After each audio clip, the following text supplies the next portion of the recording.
This interstellar comet just did something that has scientists genuinely unsettled, because overnight, it stopped looking like the same object we've been tracking for weeks. NASA released new observations, and the reaction wasn't excitement, it was confusion. Side-by-side, images taken only days apart look like they belong to two completely different comets. Same trajectory, same location, same timing, but the shape, the glow, even the way it reflects light has radically changed.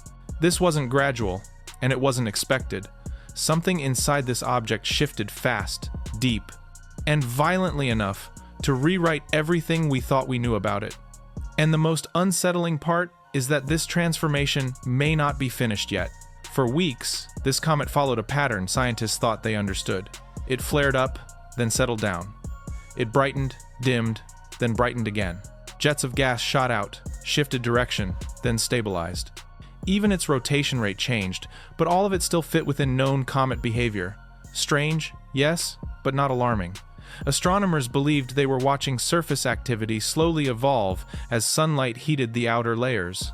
Then the latest data arrived, and that confidence collapsed almost instantly. The measurements didn't just suggest increased activity, they suggested a completely different physical state. Researchers comparing the new data to observations from just days earlier kept asking the same question: where did the comet we were tracking go? Because nothing lined up anymore. The brightness profile was wrong, the structure was wrong, the way the material behaved didn't match any of the existing models. This wasn't a continuation of what we'd been seeing, it was a break from it. And that realization set off alarms, because comets don't abruptly rewrite their behavior unless something fundamental changes beneath the surface. And the first clue that something had gone seriously off script was visible immediately.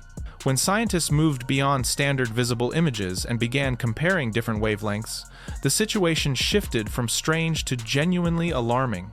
In visible light, this comet had always shown a predictable color profile. A soft, greenish-white glow produced by gas fluorescing under sunlight mixed with dust reflecting that light outward. It was steady, familiar, and easy to model. That balance has now completely collapsed. In the latest observations, the inner region looks stark and harsh, almost bleached, as if its usual glow has been stripped away. At the same time, the outer coma has developed a faint reddish tint, a subtle change that points to a different type of material dominating the cloud around it. Then came the infrared data, and this is where things stopped making sense under old assumptions.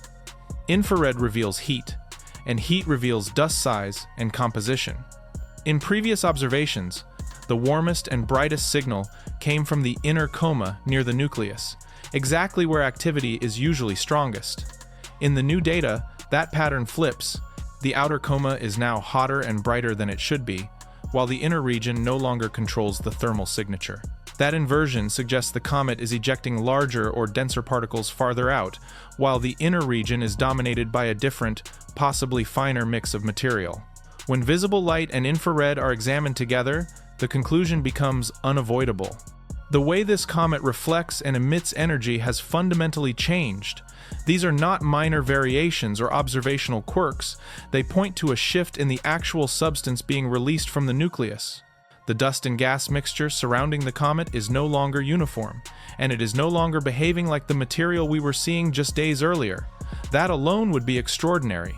But once scientists added polarization data to the analysis, it became clear this wasn't just a compositional change, it was a structural one, and it hinted at something far more disruptive happening beneath the surface. Polarization data is where any remaining doubt disappears, because polarization doesn't just show what the comet looks like, it reveals how the dust itself is physically behaving. It measures how scattered light aligns after bouncing off particles, and that alignment changes depending on the size, shape, and structure of the dust grains. In last week's observations, the polarization pattern was exactly what scientists expect from a normal, active comet. Stronger polarization appeared along the edges of the coma, weaker near the center, a smooth and predictable gradient that matched every working model. It suggested a fairly even mix of fine dust drifting outward from the nucleus. In the new data, that pattern is completely broken. Instead of a smooth gradient, there's a distinct band of unusually high polarization cutting across one side of the coma, almost like a stripe carved into the cloud. On the opposite side, the polarization drops below anything the models predicted. This kind of asymmetry shouldn't exist if the comet is shedding material evenly. It means one side is now dominated by a completely different type of dust than the other. Larger, more compact chunks appear to be blasting off in one direction, while finer, fluffier material is being pushed out the other way. That imbalance is critical, because it tells us the nucleus is no longer behaving like a uniform object. It's venting different material from different regions at the same time. The comet isn't just active, it's unevenly active, with multiple layers and structures responding differently to sunlight. When you combine that with the shape changes and the flipped heat signatures, the picture becomes clear. This object hasn't just ramped up its activity, it has exposed something new inside itself. And once that conclusion sets in, the next question becomes unavoidable. What exactly has been uncovered, and how long can the nucleus handle it before something gives? When all of these signals are stacked together, the only explanation that fits is that we are no longer seeing surface material at all. The comet has burned through its outer layers and exposed something deeper, older, and fundamentally different. These inner layers were sealed away for an unimaginable length of time, likely since before our solar system even existed. Now, for the first time, that ancient material is being hit directly by sunlight, and the reaction is immediate and violent. It begins to sublimate, fracture, and blast outward, mixing with debris left over from earlier phases of activity. This explains why everything changed at once. Different layers of a comet can have wildly different compositions and mechanical strengths. Some are dense and compact, others loose and fragile. Some contain volatile compounds that erupt explosively when heated.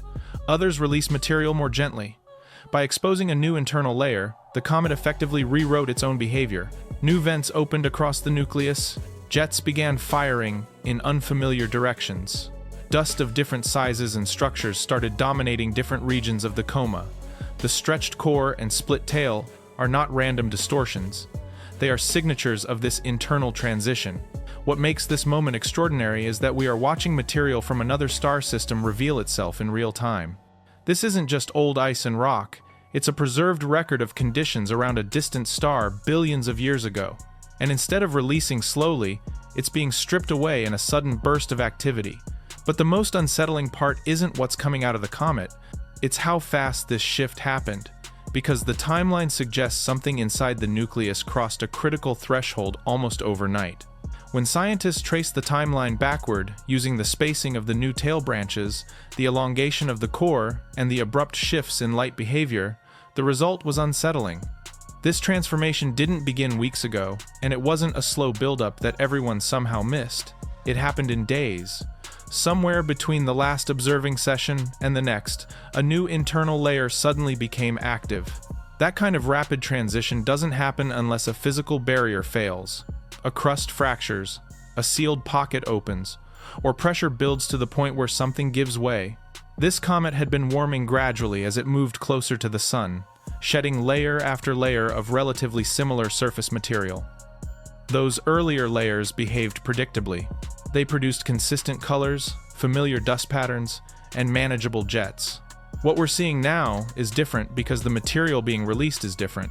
It reacts faster, it fragments differently, and it's being expelled unevenly, creating stress across the nucleus instead of releasing pressure evenly. That speed matters because it changes the risk profile of the entire object. A slow evolution gives a nucleus time to adjust. A sudden internal activation does not. It introduces torque, uneven thrust, and structural strain all at once. And while the comet may look dramatic from the outside, the real battle is happening internally, where cracks may be propagating faster than we can observe them. Yet despite all this upheaval, one detail in the data surprised researchers even more, because it suggested the comet hasn't completely lost control of itself. Despite how chaotic the comet now appears, one critical measurement hasn't changed as much as anyone expected. When teams recalculated the non-gravitational forces acting on the nucleus, the tiny but measurable pushes created by all that jetting activity, they found the net direction of that thrust is still pointing roughly the same way it was before the transformation.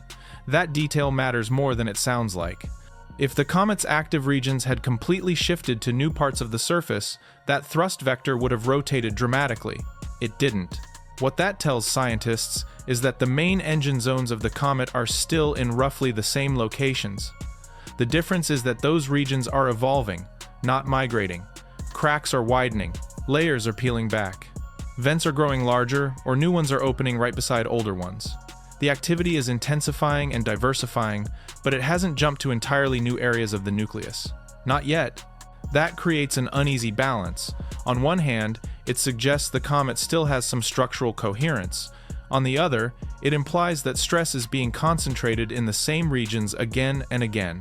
As deeper layers are exposed, the mass distribution of the nucleus changes. Its shape changes. Its internal strength changes. If the outer shell acted like a protective casing and the interior is weaker or more volatile, then each new exposure makes the nucleus less stable than it was before. The comet hasn't broken apart, but it's entering a phase where the margin for error is shrinking fast. And from here, there are only two ways this story can unfold. From this point forward, the comet's future splits into two very different possibilities. In the first, it settles into a new kind of stability. The nucleus adjusts to the exposed layers. The activity remains intense but controlled, and the comet keeps its elongated shape and split tail without tearing itself apart. As it eventually moves away from the sun, the heating decreases, the jets weaken, and the object leaves the solar system looking strange but intact, carrying the scars of what it just survived. The second possibility is far less gentle. Each newly exposed layer could make the nucleus weaker, more fractured, and more vulnerable to stress. Hidden cracks inside the comet may already be spreading. The uneven jetting could be twisting the nucleus in ways it can't handle. One day, instead of another visual transformation, the comet could simply fail. Not explode dramatically, but fracture, splitting into multiple pieces that drift apart along slightly different paths. NASA is being careful not to use the word breakup, but the language in the data release is telling. The appearance, the dust behavior, the light scattering properties, all of it has changed rapidly and significantly. Those are not surface-level symptoms. What makes this moment especially unsettling is that this comet has already defied expectations at every stage. It has been more active, more dynamic, and more unpredictable than anyone anticipated. When an object like that suddenly enters a new phase, scientists have to assume the possibility that what we're seeing now is not the end of the transformation, but the warning sign that something bigger may be approaching. And that realization pushes the stakes far beyond simple observation, because the final chapter of this comet's journey may be written much sooner than anyone expected. What makes this entire event so extraordinary is that we've never been able to watch an interstellar object behave like this in real time. The first confirmed visitor slipped past us before we could truly study it. The second behaved like a normal comet and followed the rules. This one refuses to do either. From the moment it entered our view, it's been more active than expected, changing brightness rapidly, shifting its rotation, firing multiple jets, and now completely transforming its appearance in a matter of days. These aren't slow geological processes playing out over centuries. This is evolution happening on a human timescale. Right now, we're watching material that has been frozen since before our solar system existed get exposed, vaporized, and flung into space. We're seeing asymmetric jetting, split tails, altered dust populations, and signs of internal stress that could either stabilize or tear the nucleus apart. And the most unsettling part is that we don't yet know which outcome we're heading toward. Every new observation could reveal further elongation, new tail branches, or the first signs of fragmentation. Or it could show the comet settling into a strange but stable form. Either way, the next few weeks are critical. Every telescope capable of tracking this object is watching closely. Every spectrum, every image, every measurement is being analyzed for hints of what's coming next. We're not just observing a visitor passing through our neighborhood. We're witnessing a transformation that may never happen again in our lifetime. An interstellar object revealing its hidden history layer by layer, right before it either survives the encounter or finally comes apart. And the fact that we can see it unfolding in real time is exactly what makes this moment so rare and so important.